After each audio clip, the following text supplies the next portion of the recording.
आपल्या मनामध्ये जिद्द आणि काम करण्याची जर चिकाटी असेल तर कोणत्याही कामात आपल्याला अपयश येत नाही। अशीच कहाणी आहे नाशिकच्या सरस्वती आगलावे यांची। सरस्वती आगलावे यांच्या घरची परिस्थिती हलाखीची आहे, मात्र आपल्या संसाराचा गाडा चालवण्यासाठी ते ऊसाचा गुऱ्हाळ चालवतात।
मी सरस्वती बोलते। मी हे ऊसाचं गुऱ्हाळ चालवते। एक महिला असून मी ऊसाचं गुऱ्हाळ पण चालवते आणि रिक्षा पण चालवते।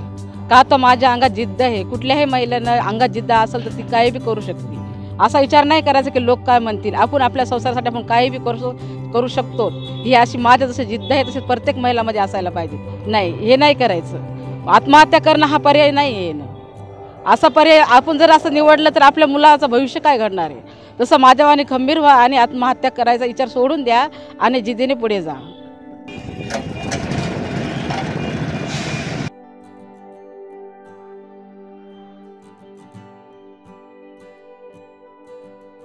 त्यामुळे कोणत्याही परिस्थितीत हतबल न होता आपण सरस्वती ताईंचा जर आदर्श घेतला तर कोणत्याही संकटावर आपण मात करू शकतो। नाशिकहून विठ्ठल भाडमुके, न्यूज 18 लोकल।